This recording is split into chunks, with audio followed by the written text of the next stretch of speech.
ਅੱਜ ਗਏ ਸੀ ਕਿਤੇ? ਤੁਸੀਂ ਵੇਖ ਰਹੇ ਹੋ ਟੀਵੀ ਪੰਜਾਬੀ ਦੁਨੀਆ ਪ੍ਰਾਈਮ ਟਾਈਮ ਸ਼ੋਅ ਲੈ ਕੇ ਤੁਹਾਡੀ ਸੇਵਾ 'ਚ ਹਾਜ਼ਰ ਹੋ ਗਏ ਜੀ। ਹਰ ਰੋਜ਼ ਦੀ ਤਰ੍ਹਾਂ ਸਟੂਡੀਓ ਤੋਂ ਮੈਂ ਹਰਜੀਤ ਸਿੰਘ ਗਿੱਲ ਟੋਰਾਂਟੋ ਤੋਂ, ਤੇ ਮੇਰੇ ਨਾਲ ਜੁੜ ਗਏ ਚੰਡੀਗੜ੍ਹ ਸਟੂਡੀਓ ਤੋਂ ਸੁਸ਼ੀਲ ਦਸਾਂਝ ਜੀ। ਉਹਨਾਂ ਦਾ ਕਰਦੇ ਹਾਂ ਸਵਾਗਤ। ਦਸਾਂਝ ਸਾਹਿਬ ਵੈਲਕਮ ਜੀ, ਜੀ ਆਇਆਂ ਨੂੰ। ਬਹੁਤ ਸ਼ੁਕਰੀਆ ਜੀ, ਬਹੁਤ ਮਿਹਰਬਾਨੀ। ਟੀਵੀ ਪੰਜਾਬੀ ਦੁਨੀਆ ਦੇ ਸਾਰੇ ਦਰਸ਼ਕਾਂ ਦਾ ਵੀ ਚੰਡੀਗੜ੍ਹ ਸਟੂਡੀਓ ਤੋਂ ਸਵਾਗਤ ਹੈ। ਪਿਆਰ ਭਰੀ ਸਤਿ ਸ੍ਰੀ ਅਕਾਲ ਹੈ ਜੀ, ਆਦਾਬ ਤੇ ਨਮਸਕਾਰ ਜੀ। ਹਰਜੀਤ ਗਿੱਲ ਜੀ। ਦਸਾਂਝ ਸਾਹਿਬ, ਸਭ ਤੋਂ ਪਹਿਲਾਂ ਫਿਰ ਅੱਜ ਕਿਸਾਨ ਸੁਰਖੀਆਂ 'ਚ ਨੇ।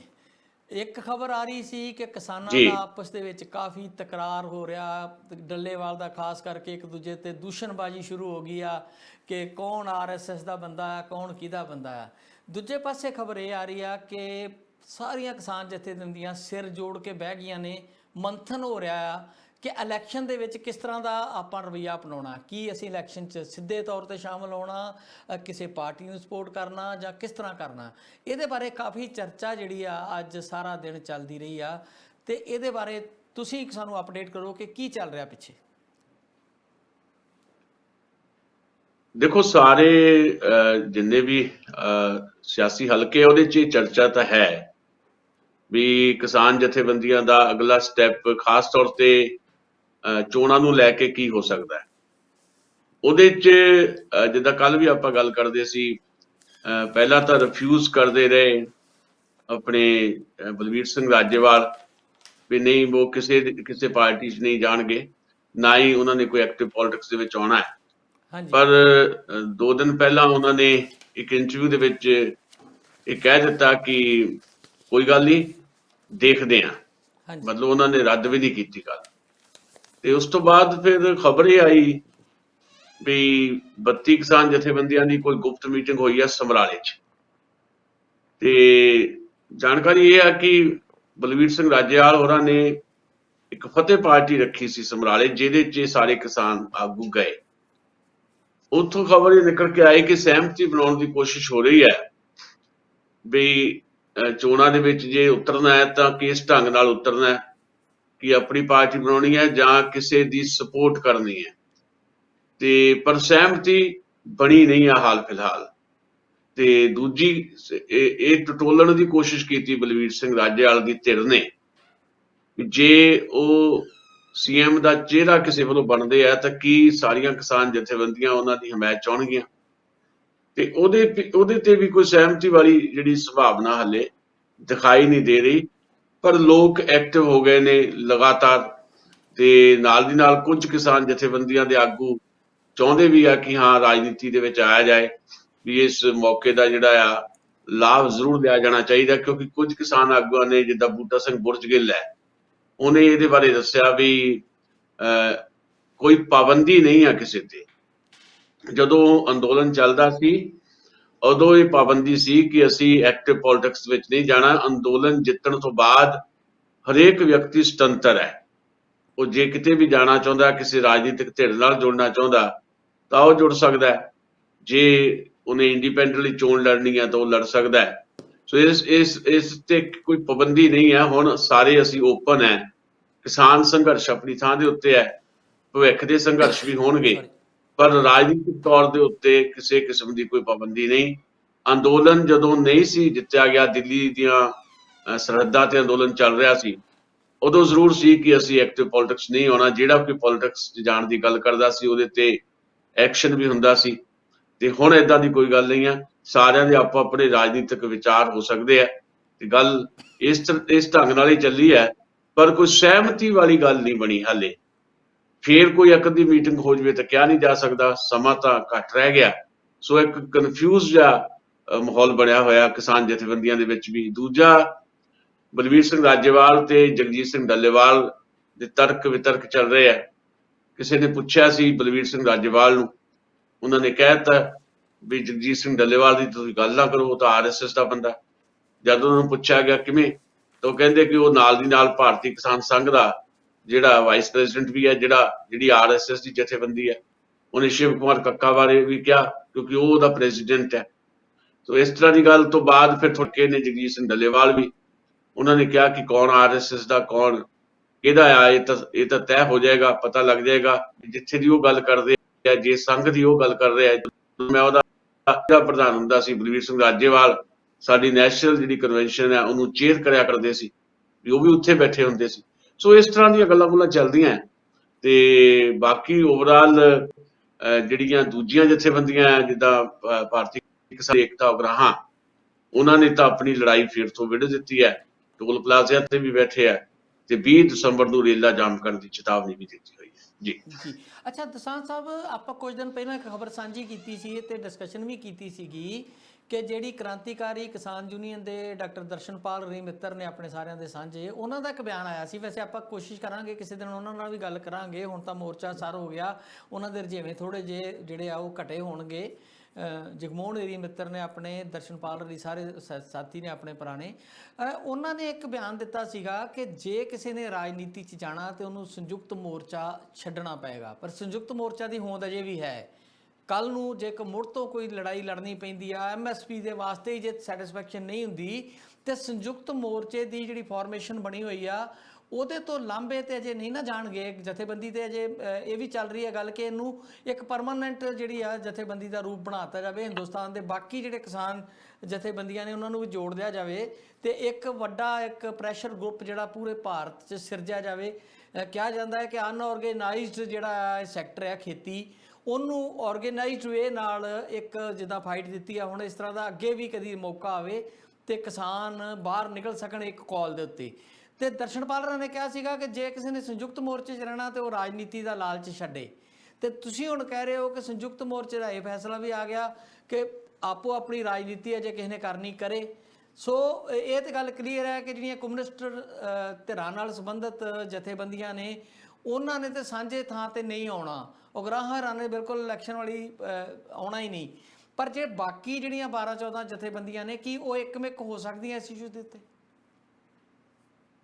ਨਹੀਂ ਦੇਖੋ, ਮੈਂ ਪਹਿਲਾਂ ਇਹ ਗੱਲ ਕਹੀ ਸੀ, ਕਈ ਦਿਨ ਪਹਿਲਾਂ ਕਹੀ ਸੀ ਵੀ ਪੋਸੀਬਿਲਿਟੀ ਨਹੀਂ ਹੈ ਕਿ ਸੰਯੁਕਤ ਕਿਸਾਨ ਮੋਰਚਾ ਇਕੱਠੇ ਤੌਰ ਦੇ ਉੱਤੇ ਚੋਣਾਂ 'ਚ ਜਾਣ ਦਾ ਫੈਸਲਾ ਕਰ ਲਵੇ ਜਾਂ ਨਾ ਜਾਣ ਦਾ ਫੈਸਲਾ ਕਰੇ।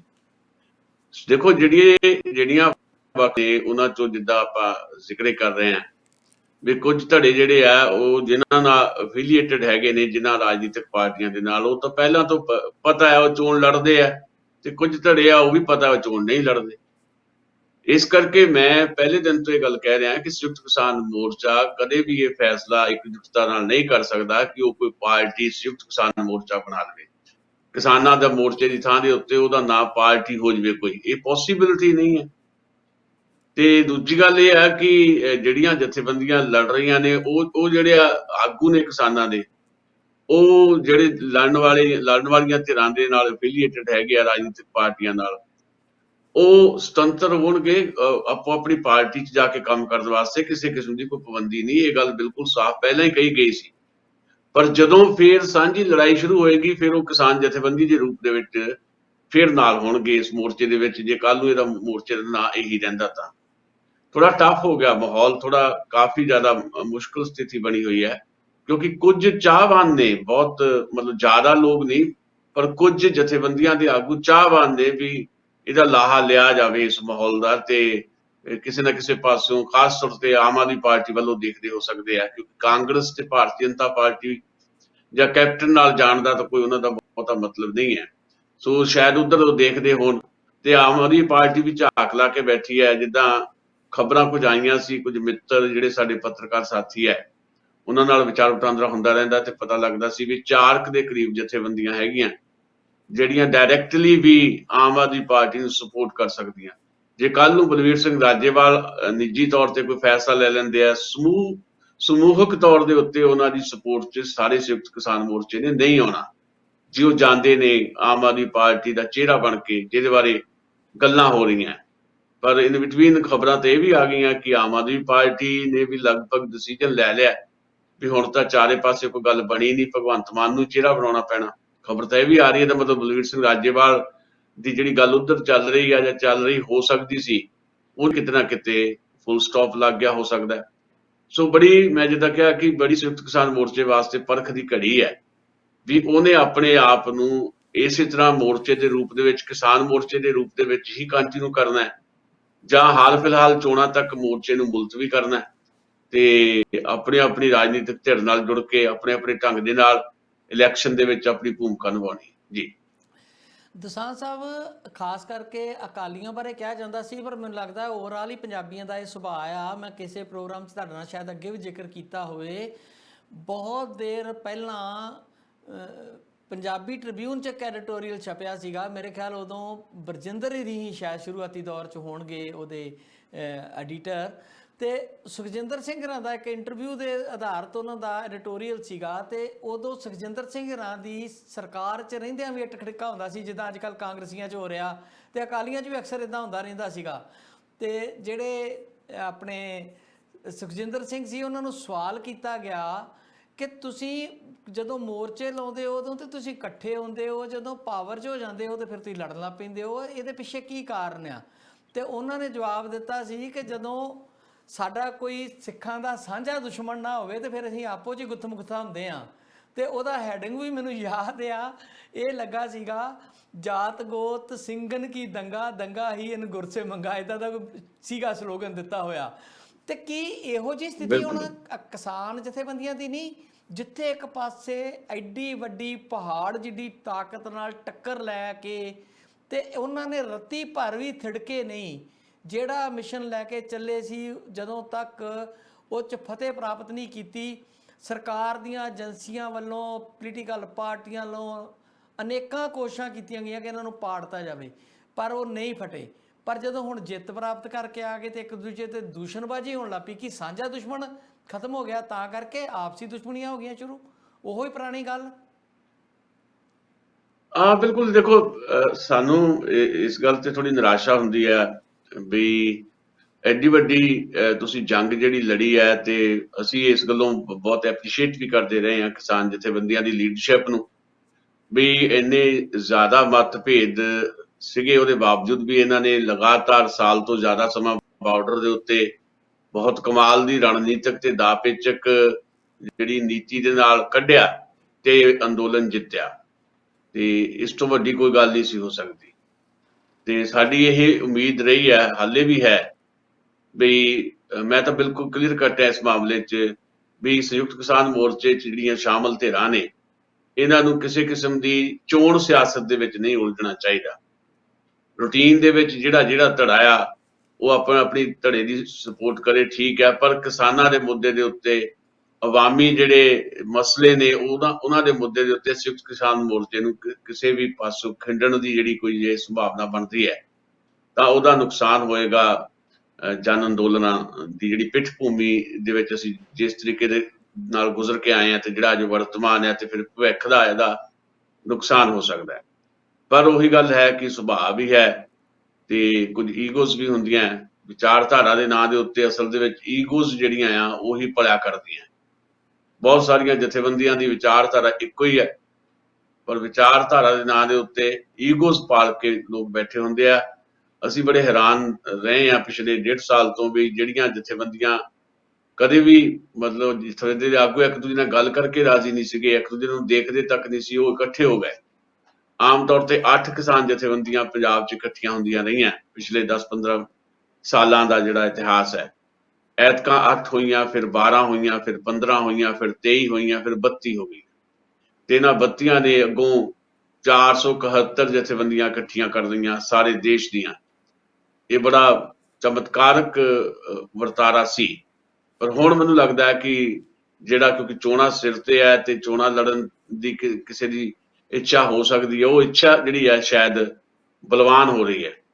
ਉਹ ਬਲਵਾਨ ਹੋਣ ਦੀ ਇੱਛਾ, ਕੁਰਸੀ ਦੀ ਇੱਛਾ ਕੁਝ ਲੋਕਾਂ 'ਚ ਪਨਪ ਗਈ ਹੈ, ਇਸ ਕਰਕੇ ਇਦਾਂ ਦਾ ਮਾਹੌਲ ਦਿਖਾਈ ਦੇ ਰਿਹਾ। ਫਿਰ ਵੀ ਜਿਹੜੀ ਸੀਨੀਅਰ ਮੋਸਟ ਲੀਡਰਸ਼ਿਪ ਹੈ ਉਹਦੀ ਤੋਂ ਤਵੱਕੋ ਕੀਤੀ ਜਾਂਦੀ ਹੈ ਕਿ ਜੇ ਤੁਹਾਡੇ ਸੰਯੁਕਤ ਕਿਸਾਨ ਮੋਰਚੇ ਦੇ ਵਿੱਚ ਕੁਝ ਮਤਭੇਦ ਰਹੇ ਵੀ, ਉਹਨਾਂ ਨੂੰ ਅੱਜ ਜਦੋਂ ਜਿੱਤਣ ਤੋਂ ਬਾਅਦ ਉਹਨਾਂ ਨੂੰ ਕੋਈ ਬਹੁਤੀ ਉਭਾਰਨ ਦੀ ਜ਼ਰੂਰਤ ਨਹੀਂ। ਜੇ ਕੋਈ ਵੱਖਰਾ ਸਟੈਂਡ ਲਏਗਾ ਤੇ ਆਪਣੇ ਆਪ ਪਤਾ ਲੱਗ ਜਾਏਗਾ ਲੋਕਾਂ ਨੂੰ ਵੀ ਹਾਂ ਇਹ ਵਿਅਕਤੀ ਕੀ ਹੈ। ਆਪ ਹੀ ਇੱਕ ਦੂਜੇ ਦੇ ਉੱਤੇ ਇਲਜ਼ਾਮਬਾਜ਼ੀ ਕਰਨੀ ਸ਼ੁਰੂ ਕਰ ਦੇਣੀ, ਭਾਵੇਂ ਹੋਵੇ ਵੀ ਕੋਈ, ਪਰ ਜੇ ਤੁਹਾਡਾ ਸਾਥ ਰਿਹਾ। ਫਿਰ ਇਹ ਵੀ ਕਹਿੰਦੇ ਨੇ ਬਲਵੀਰ ਸਿੰਘ ਰਾਜੇਵਾਲ, ਜਦੋਂ ਉਹਨੂੰ ਪੁੱਛਿਆ ਗਿਆ ਵੀ ਫਿਰ ਜਦੋਂ ਉਦੋਂ ਤੁਸੀਂ ਇਕੱਠੇ ਸੀ 32 ਕਿਸਾਨ ਜਥੇਬੰਦੀਆਂ ਦੇ ਵਿੱਚ, ਉਦੋਂ ਤੱਕ ਕਦੀ ਗੱਲ ਕੀਤੀ ਨਹੀਂ, ਤਾਂ ਕਹਿੰਦੇ ਉਦੋਂ ਸਾਡੀਆਂ ਕੁਝ ਮਜਬੂਰੀਆਂ ਹੁੰਦੀਆਂ, ਜਦੋਂ ਤੁਸੀਂ ਅੰਦੋਲਨ ਲੜ ਰਹੇ ਹੁੰਦੇ ਹੋ ਤੁਹਾਡੀਆਂ ਕੁਝ ਮਜਬੂਰੀਆਂ ਹੁੰਦੀਆਂ। ਹੁਣ ਵੀ ਉਹਨਾਂ ਮਜਬੂਰੀਆਂ ਨੂੰ ਕਾਇਮ ਰੱਖਿਆ ਜਾਣਾ ਚਾਹੀਦਾ। ਹਾਲ ਫਿਲਹਾਲ ਲੋਕਾਂ 'ਚ ਇਸ ਤਰ੍ਹਾਂ ਦੀ ਮਤਲਬ ਅਕਸ ਜਾਂ ਇਮੇਜ ਨਹੀਂ ਬਣਨੀ ਚਾਹੀਦੀ ਵੀ ਹਾਂ ਇਹ ਸਾਰੇ ਜਿਹੜੇ ਆ ਹੁਣ ਆਪੋ ਆਪਣੇ ਅੱਡੋ ਅੱਡਰੀ ਥਾਂ ਤੇ ਚਲੇ ਗਏ ਨੇ ਤੇ ਭਵਿੱਖ ਦੇ ਅੰਦੋਲਨ ਜਿਹੜੇ ਆ ਜਿਹੜੇ ਵਿਉਂਤੇ ਜਾਣੇ ਚਾਹੀਦੇ ਆ ਉਹ ਫਿਰ ਮੁਲਤਵੀ ਕਰਨੇ ਪੈਣਗੇ। ਤੇ ਮੈਨੂੰ ਲੱਗਦਾ ਕਿ ਚੋਣਾਂ ਬਹੁਤ ਮਹੱਤਵਪੂਰਨ ਇਸ ਵੇਲੇ ਬਣ ਗਈਆਂ ਪੰਜਾਬ ਲਈ। ਹਰ ਵਿਅਕਤੀ ਚੋਣਾਂ ਵੱਲ ਦੇਖ ਰਿਹਾ ਹੈ।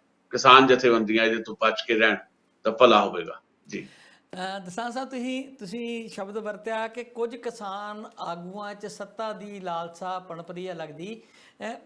ਤੁਹਾਨੂੰ ਕੀ ਲੱਗਦਾ ਹੈ ਕਿ ਸੱਤਾ ਦੀ ਲਾਲਸਾ ਕਰਕੇ ਕਿਸਾਨ ਆਗੂ ਉੱਧਰ ਜਾਣਾ ਚਾਹੁੰਦੇ ਨੇ, ਕੁਝ ਇੱਕ ਜਿਹੜੇ ਵੀ ਹੈ ਨੇ, ਜਾਂ ਫਿਰ ਉਹਨਾਂ ਦੇ ਮਨ ਦੇ ਵਿੱਚ ਕਿਤੇ ਨਾ ਕਿਤੇ ਅਜੇ ਇਹ ਗੱਲ ਬੈਠੀ ਹੋਈ ਆ ਕਿ ਅਸੀਂ ਅਗਰ ਪੋਲੀਟੀਕਲ ਲੀਡਰਸ਼ਿਪ ਦੇ ਵਿੱਚ ਜਾਂਦੇ ਹਾਂ ਤਾਂ ਅਸੀਂ ਪੰਜਾਬ ਦਾ ਜਾਂ ਦੇਸ਼ ਦੇ ਹਿੱਤ ਦੀ ਰਖਵਾਲੀ ਜਿਹੜੀ ਆ ਉਹ ਵਧੇਰੇ ਚੰਗੇ ਢੰਗ ਨਾਲ ਕਰ ਸਕਦੇ ਹਾਂ ਤੇ ਚੰਗੀ ਲੜਾਈ ਉੱਥੇ ਬਹਿ ਕੇ ਵੀ ਲੜ ਸਕਦੇ ਹਾਂ। ਵਿਧਾਨ ਸਭਾਵਾਂ ਦੇ ਵਿੱਚ ਜਾਣਾ ਸਾਡਾ ਜ਼ਰੂਰੀ ਆ, ਸਾਡੀ ਤਾਕਤ ਦਾ ਮੁਜ਼ਾਹਰਾ ਉੱਥੇ ਵੀ ਹੋਣਾ ਚਾਹੀਦਾ। ਇਹ ਵੀ ਇੱਛਾ ਹੋ ਸਕਦੀ ਆ, ਜਾਂ ਫਿਰ ਸੱਤਾ ਪ੍ਰਾਪਤੀ ਦੀ ਇੱਛਾ ਜਿਹੜੀ ਆ ਉਹ ਪ੍ਰਬਲ ਹੈ?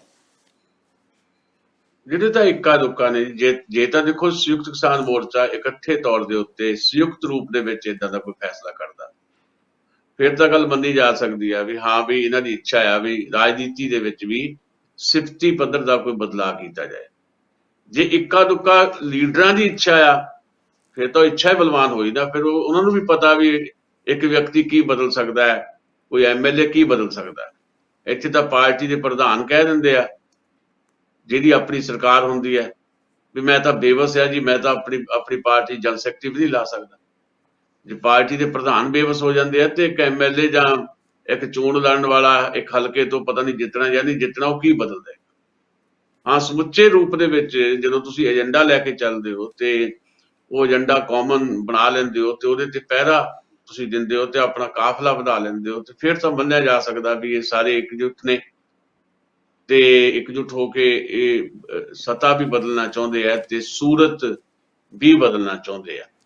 ਇਦਾਂ ਦਾ ਮਾਹੌਲ ਦਿਖਾਈ ਨਹੀਂ ਦੇ ਰਿਹਾ ਹਾਲ ਫਿਲਹਾਲ। ਹਾਲੇ ਤਾਂ ਇੱਛਾ ਹੀ ਬਲਵਾਨ ਹੁੰਦੀ ਦਿਖਾਈ ਦੇ ਰਹੀ ਹੈ ਜੀ। ਅੱਛਾ, ਕਿਸਾਨਾਂ ਤੋਂ ਇਲਾਵਾ ਜਿਹੜੀਆਂ ਰਵਾਇਤੀ ਪਾਰਟੀਆਂ ਨੇ ਉਹਨਾਂ 'ਚ ਜਿਹੜੇ ਜੋੜ ਤੋੜ ਚੱਲ ਰਿਹਾ, ਹੁਣ ਸਭ ਤੋਂ ਪਹਿਲਾਂ ਤਾਂ ਆਪਾਂ ਗੱਲ ਕਰ ਲਈਏ ਕਿ ਬੀਜੇਪੀ ਤੇ ਕੈਪਟਨ ਸਾਹਿਬ ਦਾ ਗੱਠਜੋੜ ਜਿਹੜਾ ਆ, ਅਜੇ ਤੱਕ ਬੀਜੇਪੀ ਦਾ ਬਿਆਨ ਨਹੀਂ ਸੀ ਆਇਆ। ਕੈਪਟਨ ਸਾਹਿਬ ਵੀ ਕਹੀ ਜਾਂਦੇ ਸੀ ਕਿ ਮੈਂ ਬੀਜੇਪੀ ਨਾਲ ਰਲ ਕੇ ਚੋਣ ਲੜਾਂਗਾ, ਪਹਿਲੇ ਦਿਨ ਤੋਂ ਹੀ ਉਹ ਕਹਿ ਰਹੇ ਸੀ। ਤੇ ਅੱਜ ਉਹ ਗਜਿੰਦਰ ਸਿੰਘ ਜਿਹੜੇ ਨੇ ਪੰਜਾਬ ਦੇ ਇੰਚਾਰਜ, ਉਹਨਾਂ ਦਾ ਬਿਆਨ ਵੀ ਆ ਗਿਆ ਕਿ ਸਾਡਾ ਗੱਠਜੋੜ ਹੋ ਗਿਆ, ਹੁਣ ਸੀਟਾਂ ਦੀ ਵੰਡ ਬਾਕੀ ਆ। ਤੇ ਤੁਸੀਂ ਵੀ ਖਬਰ ਮੈਨੂੰ ਭੇਜੀ ਆ ਕਿ ਕੈਪਟਨ ਸਾਹਿਬ ਦਿੱਲੀ ਬੈਠੇ ਆ ਤੇ ਹੁਣ ਉਹ ਵੰਡ ਵੰਡਾਈ ਮੁਕਾ ਕੇ ਹੀ ਵਾਪਸ ਪਰਤਣਗੇ। ਤੇ ਬੀਜੇਪੀ ਕਿਉਂਕਿ ਆਸਰਾ ਭਾਲ ਰਹੀ ਆ, ਕੋਈ ਸਹਾਰਾ ਲੱਭ ਰਹੀ ਆ ਜਿਹੜਾ ਕੈਪਟਨ ਦੇ ਰੂਪ 'ਚ ਉਹਨਾਂ ਨੂੰ ਮਿਲ ਰਿਹਾ।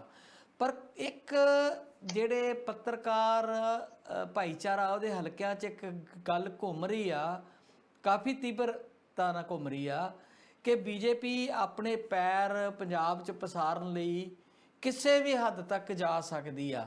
ਜੇ ਕਾਲੀ ਕੈਪਟਨ ਦਾ ਸਹਾਰਾ ਲੈਣਗੇ ਤੇ ਉਹਨਾਂ ਨੂੰ ਕੋਈ ਸੀਟ ਨਹੀਂ ਮਿਲਣ ਦੀ ਸੰਭਾਵਨਾ। ਇੱਕ ਦੋ ਸੀਟਾਂ ਜਿਸ ਤਰ੍ਹਾਂ ਆਪਾਂ ਕੱਲ ਵੀ ਗੱਲ ਕਰਦੇ ਹੋ ਸਕਦੀਆਂ ਮਿਲ ਜਾਣ, ਤੇ ਕੈਪਟਨ ਆਪਣੇ ਬਲਬੂਤੇ ਇੱਕ ਵੀ ਸੀਟ ਨਾ ਕੱਢ ਸਕੇ, ਸ਼ਾਇਦ ਆਪਣੀ ਸੀਟ ਕਿਤੋਂ ਕੱਢ ਲੈਣ ਤੇ ਕਹਿ ਨਹੀਂ ਸਕਦੇ। ਪਰ ਨਾਲ ਦੀ ਨਾਲ ਇਹ ਕਹਿ ਰਿਹਾ ਕਿ ਕੋਈ ਵੱਡਾ ਧਮਾਕਾ ਬੀਜੇਪੀ ਵੱਲੋਂ ਕੀਤਾ ਜਾ ਸਕਦਾ।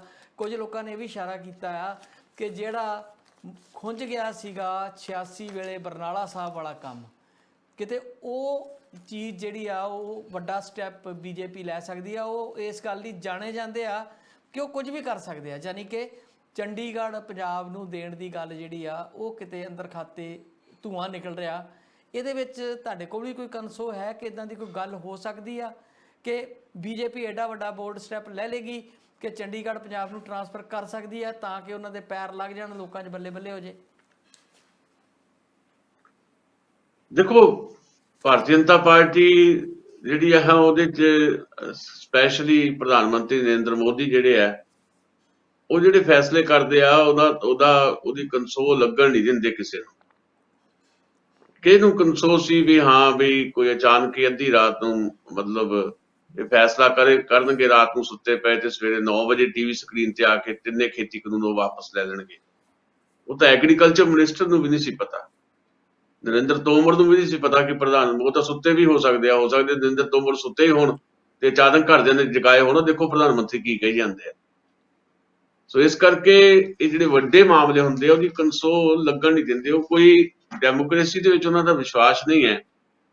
ਉਹ ਇੱਕੋ ਇੱਕ ਵਿਅਕਤੀ ਹੈ ਤੇ ਆਪਣੀ ਆਪਣੀ ਮਰਜ਼ੀ ਦੇ ਉਹ ਫੈਸਲੇ ਭਾਵੇਂ ਕੋਈ ਪਿੱਛੋਂ ਕਰਵਾ ਰਿਹਾ ਹੋਵੇ, ਪਰ ਜਿਹੜੇ ਸੰਗੀ ਸਾਥੀ ਆ ਉਹਨਾਂ ਨੂੰ ਉਹ ਪਤਾ ਨਹੀਂ ਲੱਗਣ ਦਿੰਦੇ। ਇਸ ਕਰਕੇ ਕੋਈ ਚੰਡੀਗੜ੍ਹ ਵਰਗਾ ਏਦਾਂ ਦਾ ਵੱਡਾ ਫੈਸਲਾ, ਕੋਈ ਮਨ 'ਚ ਉਹਨਾਂ ਦੇ ਵਿਉਂਤਿਆ ਹੋਵੇ, ਮਨ ਕੀ ਬਾਤ ਉਹ ਕਰਦੇ ਆ, ਪਰ ਕੀ ਉਹਨਾਂ ਦੀ ਮਨ ਕੀ ਬਾਤ ਸਾਡੇ ਕਿਸੇ ਪੱਤਰਕਾਰ ਭਾਈਚਾਰੇ ਦੇ ਮਿੱਤਰ ਨੇ ਪੜ੍ਹ ਲਈ ਹੈ?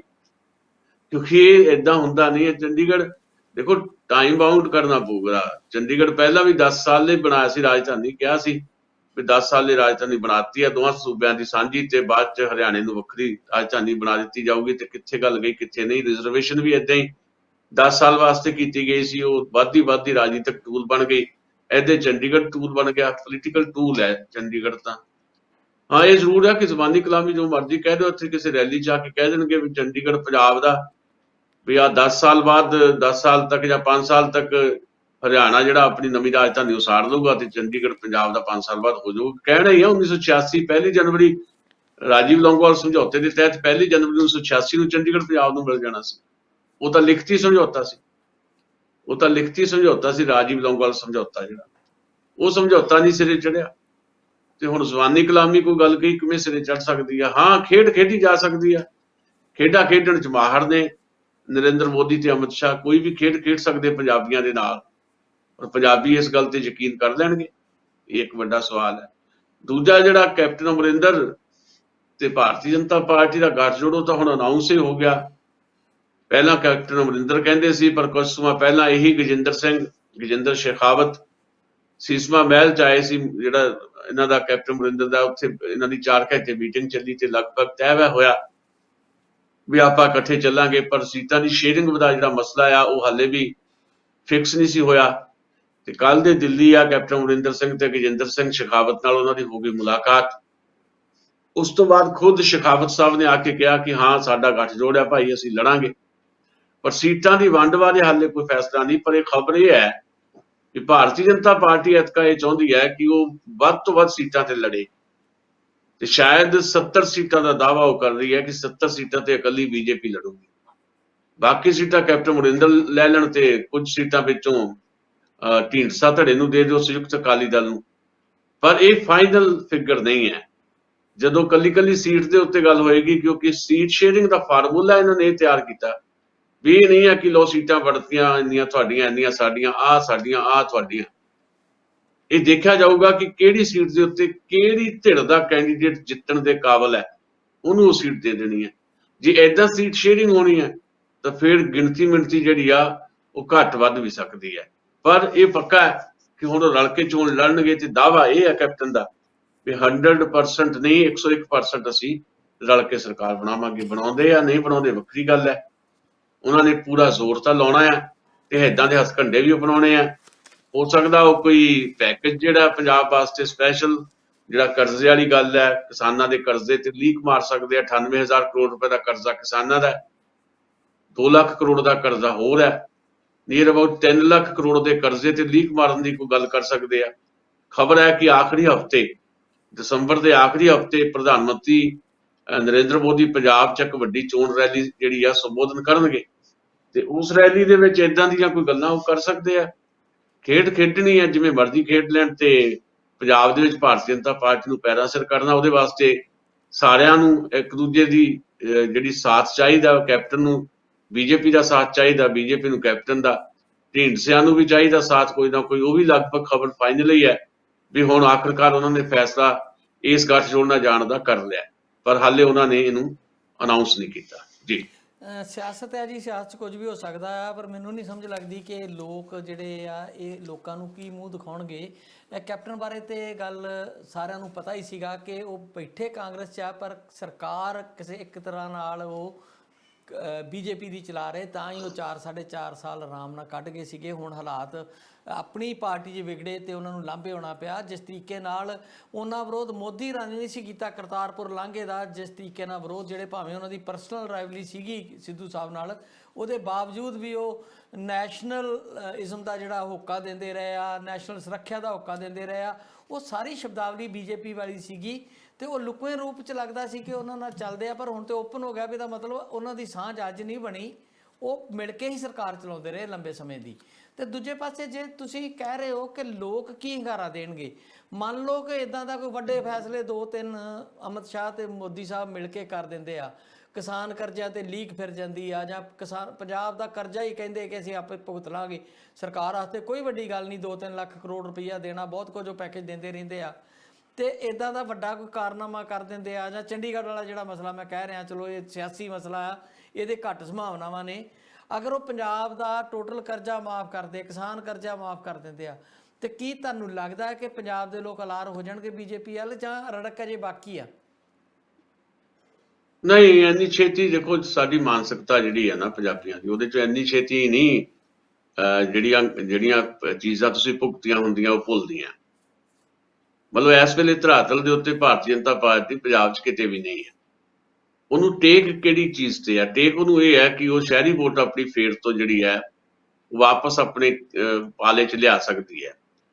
ਤੇ ਜਦਕਿ 37 ਦੇ ਕਰੀਬ ਸੀਟਾਂ ਨੇ ਜਿਹੜੀਆਂ ਇੱਕ ਕਿਸਮ ਦੀਆਂ ਹਿੰਦੂ ਭਾਈਚਾਰੇ ਦੀ ਡੋਮੀਨੈਂਸ ਹੈ, ਜਿੱਥੇ ਉਹਦੇ ਵਿੱਚੋਂ 32 ਸੀਟਾਂ ਕਾਂਗਰਸ ਦੀਆਂ ਜਿੱਤੀਆਂ ਹੋਈਆਂ। ਤੇ ਜਿਸ ਤਰੀਕੇ ਦੇ ਨਾਲ ਕਾਂਗਰਸ ਪਾਰਟੀ ਹੁਣ ਦਿਖਾਈ ਦੇ ਰਹੀ ਹੈ ਵੀ ਇਕੱਠੇ ਹੋ ਕੇ, ਭਾਵੇਂ ਮਜਬੂਰੀ ਦੇ ਵਿੱਚ ਹੀ ਆ, ਵੀ ਇਕੱਠੇ ਹੋ ਕੇ ਚੋਣ ਲੜਨੀ ਪੈਣੀ ਹੈ, ਤੇ ਲੱਗਦਾ ਨਹੀਂ ਹੈ ਕਿ ਇੰਨੀ ਵੱਡੇ ਪੱਧਰ ਦੇ ਉੱਤੇ ਸੰਨ ਜਿਹੜੀ ਹੈ ਭਾਰਤੀ ਜਨਤਾ ਪਾਰਟੀ ਉਸ ਵੋਟ 'ਚ ਵੀ ਲਾ ਲਏਗੀ। ਪਰ ਫਿਰ ਵੀ ਉਹਦਾ ਦਾਅਵਾ ਹੈ ਕਿ ਅੱਜ ਜਿਹੜੀ ਮੀਟਿੰਗ ਵੀ ਹੋਈ ਗਜਿੰਦਰ ਸ਼ੇਖਾਵਤ ਨਾਲ ਕੈਪਟਨ ਦੀ, ਉਹਦੇ 'ਚ ਇਹ ਵੀ ਗੱਲ ਉੱਭਰੀ ਵੀ ਸ਼ਹਿਰੀ ਵੋਟਾਂ ਦਾ ਜ਼ਿੰਮਾ ਭਾਰਤੀ ਜਨਤਾ ਪਾਰਟੀ ਤੇ ਲਵੇਗੀ, ਤੇ ਜਿਹੜੀ ਪੇਂਡੂ ਵੋਟ ਆ ਉਹ ਕੈਪਟਨ ਅਮਰਿੰਦਰ ਤੇ ਢੀਂਡਸੇ ਹੋਰੇ ਜਿਹੜੇ ਆ ਉਹ ਲੈਣਗੇ ਪੇਂਡੂ ਵੋਟ ਦਾ ਜ਼ਿੰਮਾ। ਸੋ ਰਲ ਕੇ ਜਿਹੜਾ ਆ ਅਸੀਂ ਬਹੁਤ ਵਧੀਆ ਸਾਡਾ ਕੰਬੀਨੇਸ਼ਨ ਬਣ ਜਾਣਾ, ਇਸ ਗੱਲ ਤੇ ਉਹ ਖੜੇ ਆ। ਦੂਜਾ ਉਹ ਕੋਸ਼ਿਸ਼ ਕਰ ਰਹੇ ਆ ਜਿਹੜੀ ਬਾਲਵੇ 'ਚ ਖਾਸ ਤੌਰ ਦੇ ਉੱਤੇ ਉਹ ਡੇਰੇ ਦੀ ਵੋਟ ਹੈ, ਉਹ ਕੰਸੋਲੀਡੇਟ ਹੋ ਜਾਂਦੀ ਹੈ, ਇਕੱਠੀ ਵੋਟ ਹੋ ਜਾਂਦੀ ਹੈ, ਉਹ ਲਗਭਗ ਭਾਰਤੀ ਜਨਤਾ ਪਾਰਟੀ ਦੇ ਖਾਤੇ 'ਚ ਜਾਣ ਨੂੰ ਤਿਆਰ ਬੈਠੀ ਹੈ, ਕਿਉਂਕਿ ਉਹਨਾਂ ਦਾ ਜਿਹੜਾ ਸਾਧ ਹੈ ਉਹਨੂੰ ਜਿਹੜੀਆਂ ਉਹ ਸਾਰੀਆਂ VVIP ਸਹੂਲਤਾਂ ਜਿਹੜੀਆਂ ਸੁਨਾਰੀਆ ਜੇਲ੍ਹ 'ਚ ਮਿਲ ਰਹੀਆਂ, ਤੇ ਭਵਿੱਖ ਦੇ ਵਿੱਚ ਵੀ 2024 ਤੱਕ ਸਰਕਾਰ ਜਿਹੜੀ ਹੈ ਭਾਰਤੀ ਜਨਤਾ ਪਾਰਟੀ ਦੀ ਹੈ ਕੇਂਦਰ ਦੇ ਵਿੱਚ, ਤੇ ਉੱਥੇ ਹਰਿਆਣੇ 'ਚ ਵੀ ਹਲੇ BJP ਦੀ ਸਰਕਾਰ ਹੈ, ਇਸ ਕਰਕੇ ਉਹਨਾਂ ਦੀ ਲੋੜ ਹੈ। ਸੋ ਇਹ ਸਾਰੀ ਵੋਟ ਇਕੱਠੀ ਹੋ ਕੇ ਵੀ ਮੈਨੂੰ ਨਹੀਂ ਲੱਗਦਾ ਕਿ ਬਹੁਤ ਵੱਡੇ ਪੱਧਰ ਦੇ ਉੱਤੇ ਕੋਈ ਏਦਾਂ ਦੀ ਮਤਲਬ ਹਾਲਾਤ ਜਾਂ ਸਥਿਤੀ ਬਣਾ ਦੇਣਗੇ ਰਲ ਮਿਲ ਕੇ ਕਿ ਇਹ ਪ੍ਰਮੁੱਖ ਧਿਰ ਬਣ ਕੇ ਉੱਭਰ ਆਏਗੀ। ਮੈਨੂੰ ਇਹ ਲੱਗਦਾ ਹੈ ਕਿ ਚੌਥੀ ਧਿਰ ਦੇ ਰੂਪ ਦੇ ਵਿੱਚ ਹੀ ਲੋਕ ਇਹਨਾਂ ਨੂੰ ਦੇਖਣਗੇ, ਪਸੰਦ ਕਰਨਗੇ। ਵੀ ਜੇ ਆਪਾਂ ਦੇਖ ਲਈਏ ਵੀ ਹਾਂ ਵੀ ਕੌਣ ਪਹਿਲਾ, ਕੌਣ ਦੂਜਾ, ਕੌਣ ਤੀਜਾ, ਤੇ ਕੌਣ ਪਹਿਲਾ, ਕੌਣ ਦੂਜਾ, ਕੌਣ ਤੀਜਾ ਛੱਡ ਦਈਏ, ਤੇ ਜੇ ਕੋਈ ਚੌਥਾ ਲੱਭਣਾ ਹੋਵੇ ਤਾਂ ਚੌਥਾ BJP ਤੇ ਕੈਪਟਨ ਅਮਰਿੰਦਰ ਦਾ ਧੜਾ ਹੀ ਹੋਏਗਾ। ਮਤਲਬ ਕੋਈ ਬਹੁਤ ਵੱਡੇ ਮੁਕਾਬਲੇ 'ਚ ਬਣ ਜਾਣਗੇ ਉਹ, ਜਿਹੜਾ ਉਹ ਦਾਅਵਾ ਕਰਦੇ ਹੋਏ ਸਰਕਾਰ ਹੀ ਅਸੀਂ ਬਣਾਉਣੀ ਹੈ। ਮੈਨੂੰ ਤਾਂ ਹਾਲ ਫਿਲਹਾਲ ਏਦਾਂ ਦਾ ਕੁਛ ਨਹੀਂ ਲੱਗਦਾ। ਧਰਾਤਲ ਤੇ ਭਾਰਤੀ ਜਨਤਾ ਪਾਰਟੀ ਲਈ ਕੁਝ ਨਹੀਂ ਹੈ। ਵੱਡੇ ਪੈਕੇਜ ਐਲਾਨ ਦਿੱਤੇ ਜਾਣ, ਜੋ ਮਰਜ਼ੀ ਐਲਾਨ ਦਿੱਤਾ ਜਾਏ, ਪਰ ਲੋਕਾਂ ਦੇ ਮਨਾਂ 'ਚ ਹਾਲੇ ਨਰਿੰਦਰ ਮੋਦੀ ਜਾਂ ਭਾਰਤੀ ਜਨਤਾ ਪਾਰਟੀ ਲਈ ਉਹ ਜਗ੍ਹਾ ਨਹੀਂ ਹੈ ਜਿਹੜੀ ਜਗ੍ਹਾ ਬਣਾਉਣ ਦੀ ਉਹ ਕੋਸ਼ਿਸ਼ ਕਰ ਰਹੇ। ਪਰ ਦਸਾਂਝ ਸਾਹਿਬ, ਆਪਾਂ ਆਪ ਹੀ ਤਾਂ ਕਹਿ ਰਹੇ ਆ ਨਾ ਕਿ ਇੱਕ ਪਾਸੇ ਉਹਨਾਂ ਦਾ ਧਰਾਤਲ ਤੇ ਕੋਈ ਆਧਾਰ ਹੀ ਨਹੀਂ ਆ, ਤੇ ਦੂਜੇ ਪਾਸੇ ਇਹ ਵੀ ਉਹ ਕਰ ਰਹੇ ਆ ਕਿ ਜਿੱਥੇ ਜੇਤੂ ਕੈਂਡੀਡੇਟ ਹੋਣਗੇ ਅਸੀਂ ਉੱਥੇ ਵੰਡ ਉਸ ਢੰਗ ਦੀ ਕਰਾਂਗੇ। ਤੇ ਜੇਤੂ ਕੈਂਡੀਡੇਟ 70 ਕਿੱਥੋਂ ਲੈ ਆਉਣਗੇ ਜੇ 17 ਤੇ ਦਾਵਾ ਉਹਨਾਂ ਕੋਲ? ਤਾਂ 7 ਜੋਗੀ ਗੁੰਜਾਇਸ਼ ਨਹੀਂ ਆ, ਆਪਾਂ ਸਮਝ ਰਹੇ ਆ। ਤੇ ਜੇ 70 ਬੰਦੇ ਜੇਤੂ ਕਿੱਥੋਂ ਲੈ ਕੇ ਆਉਣਗੇ BJP ਵਾਲੇ, ਤੇ ਕੈਪਟਨ ਸਾਹਿਬ ਕਿੱਥੋਂ ਬਾਕੀ ਦੇ ਬੰਦੇ ਪੂਰੇ ਕਰ ਲੈਣਗੇ? ਹਾਲਾਤ ਤੇ ਇਦਾਂ ਦੇ ਆ ਉਹਨਾਂ ਦੇ, ਤੇ ਚੌਥੀ ਧਿਰ ਵਜੋਂ ਤੁਸੀਂ ਉਹਨਾਂ ਨੂੰ ਦੇਖ ਰਹੇ ਹੋ। ਤੇ ਦੂਜੇ ਪਾਸੇ ਦਾਅਵੇ 101% ਜਿੱਤਣ ਦੇ ਆ ਪੋਲੀਟੀਕਲ ਪਾਰਟੀਆਂ ਕਰਦੀਆਂ ਹੁੰਦੀਆਂ, ਜਿੱਦਾਂ ਆਮ ਆਦਮੀ ਪਾਰਟੀ ਵੀ ਕਹਿੰਦੇ ਸੀ ਅਸੀਂ 100 ਲੈ ਜਾਣੀ ਆ, ਤੇ ਐਰਕੀ ਵੀ ਕਾਂਗਰਸ ਵਾਲੇ ਵੀ ਕਹੀ ਜਾਂਦੇ ਅਸੀਂ ਲੈ ਜਾਣੀ, ਅਕਾਲੀ ਕਹੀ ਜਾਂਦੇ ਅਸੀਂ ਲੈ ਜਾਣੀ। ਉਹ ਕਹਿਣ ਦੀਆਂ ਗੱਲਾਂ ਹੁੰਦੀਆਂ ਨੇ, ਪਰ ਜਿੱਦਾਂ ਉਹਨਾਂ ਨੇ ਵੀ ਤਾਂ ਸਰਵੇ ਕਰਾਏ ਹੁੰਦੇ ਆ ਨਾ ਪਾਰਟੀਆਂ ਨੇ, ਉਹਨਾਂ ਨੂੰ ਵੀ ਤਾਂ ਆਪਣੀ ਪਤਾ ਹੁੰਦਾ ਨਾ ਵੀ ਅਸੀਂ ਕਿੱਥੇ ਕਿੱਥੇ ਸਾਡੀ ਕੀ ਹਸੀਅਤ ਹੈ। ਤੇ ਫਿਰ ਉਹ ਕਿਸ ਤਰੀਕੇ ਨਾਲ ਲਗਾਤਾਰ ਇਹ ਦਾਅਵਾ ਕਰ ਰਹੇ ਨੇ ਕਿ ਅਸੀਂ 70 ਸੀਟਾਂ ਅਸੀਂ ਰੱਖਾਂਗੇ ਤੇ ਜੇਤੂ ਕੈਂਡੀਡੇਟ ਦੇਵਾਂਗੇ। ਸੋ ਇਹ ਬੜੀ ਅਜੀਬੋ ਗਰੀਬ ਜੀ ਸਥਿਤੀ ਆ। ਐਰਕੀ ਇਲੈਕਸ਼ਨ ਦੀ ਕੋਈ ਸਮਝ ਨਹੀਂ ਆ ਰਹੀ ਵੀ ਕੀ ਕਿੱਧਰ ਨੂੰ ਜਾ ਰਹੀ ਹੈ। ਚੌਥੀ ਧਿਰ ਦਾ ਮਤਲਬ ਇਹ ਹੈ ਵੀ ਜੇ 4 ਜਾਣੇ ਖੇਡਦੇ ਆ ਤੇ ਜੇ ਚੌਥੇ ਨੰਬਰ ਤੇ ਆਉਂਦੇ ਆ ਤਾਂ ਫਾਡੀ ਹੋ ਗਏ ਨਾ। ਹਾਂਜੀ, ਧਿਰ ਦਾ ਮਤਲਬ ਇੱਥੇ ਕੋਈ ਬਹੁਤ ਵੱਡੀ ਧਿਰ ਨਹੀਂ। ਚੌਥੀ ਤੇ ਮਤਲਬ 4 ਹੀ ਜਾਣੇ ਖੇਡਣਗੇ, ਚੌਂ ਦੇ ਵਿੱਚ ਜਿਹੜਾ ਚੌਥੇ ਨੰਬਰ ਤੇ ਆ ਉਹ ਫਾਡੀ ਹੈ ਨਾ। ਤੇ ਉਹ ਕਿੰਨੀ ਕੁ ਉਹਨਾਂ ਦੀ ਹੋ ਸਕਦੀ ਹੈ। ਦੇਖੋ ਜਿਹੜਾ ਜੇਤੂ ਦੀ ਗੱਲ ਹੈ, ਉਹ ਕਹਿੰਦੇ ਵੀ ਉਹ ਇਹ ਨਹੀਂ ਦੇਖਦੇ ਵੀ ਇੱਥੋਂ ਜਿੱਤ ਜਾਣਾ, ਵੀ ਸਾਡਾ ਕੈਂਡੀਡੇਟ ਤੁਹਾਡੇ ਨੂੰ ਜ਼ਿਆਦਾ ਮਜ਼ਬੂਤ ਹੈ, ਇਹਦੀ ਜਿੱਤਣ ਦੀ ਸੰਭਾਵਨਾ ਹੈ। ਵੀ ਮੰਨ ਲਓ ਬੀਜੇਪੀ ਤੇ ਬੈਠਣਗੇ ਇੱਕ ਲੈ ਕੇ ਸੀਟਾਂ ਦਾ ਸਾਰਾ ਖਾਕਾ, ਵੀ ਫਲਾਣੇ ਮੰਨ ਲਓ ਰਾਜਕੋਟ ਤੋਂ ਕੌਣ ਲੜੇ ਜਾਂ ਲੁਧਿਆਣੇ ਤੋਂ ਕੌਣ ਲੜੇ ਜਾਂ ਮੋਹਾਲੀ ਤੋਂ ਕੌਣ ਲੜੇ, ਉਹ ਫਿਰ ਦੇਖਣਗੇ ਵੀ ਇੱਥੇ ਸਾਡੀ ਸਥਿਤੀ ਜ਼ਿਆਦਾ ਬੈਟਰ ਹੈ, ਸਾਡਾ ਕੈਂਡੀਡੇਟ ਜਿੱਤ ਸਕਦਾ ਕੈਪਟਨ ਸਾਹਿਬ, ਤੁਹਾਡਾ ਨਹੀਂ ਇੱਥੋਂ ਜਿੱਤਣਾ, ਇਸ ਕਰਕੇ ਸੀਟ ਸਾਡੀ। ਕਿਤੇ ਹੁਣ ਪਟਿਆਲੇ ਹਲਕੇ ਦੇ ਵਿੱਚ ਹੋਊਗਾ ਤਾਂ ਕੈਪਟਨ ਸਾਹਿਬ ਕਹਿਣਗੇ ਵੀ ਦੇਖੋ ਬੀਜੇਪੀ ਵਾਲਿਆਂ ਨੂੰ ਵੀ ਇੱਥੇ ਤਾਂ ਸਾਡੇ ਕੈਂਡੀਡੇਟ ਜਿੱਤਣਗੇ ਜੀ, ਤੁਹਾਡਾ ਨਹੀਂ ਜਿੱਤ ਸਕਦਾ, ਇਸ ਕਰਕੇ ਸੀਟਾਂ ਸਾਡੀਆਂ। ਸੋ ਇਸ ਢੰਗ ਦੇ ਨਾਲ ਸੀਟ ਸ਼ੇਅਰਿੰਗ ਹੋਣੀ ਹੈ, ਕੋਈ ਉਹ ਨਹੀਂ ਕਿ ਉਹ ਸੱਚਮੁੱਚ ਜੇਤੂ ਪੋਜੀਸ਼ਨ 'ਚ ਹੋਣਗੇ। ਸੋ ਉਹਨਾਂ ਵੱਲੋਂ ਦਾਅਵਾ ਆਇਆ ਵੀ ਹਾਂ ਸਾਡਾ ਕੈਂਡੀਡੇਟ ਜਿੱਤਣ ਵਾਲਾ ਹੈ ਜੀ ਇੱਥੋਂ, ਇਸ ਕਰਕੇ ਸਾਡਾ ਇਹ ਕੈਂਡੀਡੇਟ। ਓਵਰਆਲ ਏਦਾਂ ਦੀ ਸਥਿਤੀ ਸੱਚਮੁੱਚ ਹੀ ਹੈ ਨਹੀਂ ਵੀ ਉਹਨਾਂ ਨੂੰ ਤਾਂ ਕੈਂਡੀਡੇਟ ਲੱਭਣੇ ਔਖੇ ਹੋਏ ਪਏ ਆ। ਤੁਸੀਂ ਮਾੜਾ ਜਿਹਾ ਸੁਸ਼ੀਲ ਦੋਸਾਂਝ ਮਾੜੀ ਜੀ ਦਾੜੀ ਦੂੜੀ ਵਧਾ ਲਵੇ, ਦਸਤਾਰ ਸਜਾ ਲਵੇ, ਜਦੋਂ ਮਰਜ਼ੀ ਚੱਲ ਜਾਓ ਕਹਿਣਗੇ ਆ ਜਾਓ ਜੀ ਆ ਜਾਓ, ਨਾਲ ਦੀ ਨਾਲ ਟਿਕਟ ਮਿਲ ਜੂ, ਗੱਲੇ ਕੋਈ ਨਹੀਂ, ਕਿਉਂਕਿ ਉਹ ਹੈ ਹੀ ਨਹੀਂ, ਬੰਦੇ ਹੀ ਹੈ ਹੀ ਨਹੀਂ ਉਹਨਾਂ ਕੋਲ। ਉਹਨਾਂ ਨੂੰ ਇਸ ਵੇਲੇ ਸਿੱਖ ਚਿਹਰੇ ਚਾਹੀਦੇ ਆ, ਜਿਹੜਾ ਮਰਜ਼ੀ ਚੱਲ ਜਾਵੇ ਉਹ ਲੈ ਲੈਣਗੇ। ਇਸ ਰੂਪ ਦੇ ਵਿੱਚ ਬੀਜੇਪੀ ਸਿੱਧਾ ਪੱਤਾ ਖੇਡ ਸਕਦੀ ਹੈ ਸੁਸ਼ੀਲ ਦੋਸਾਂਝ ਤੇ ਜੇ ਪਗੜੀ ਬੰਨ੍ਹਣ ਦੀ ਲੋੜ ਨਹੀਂ।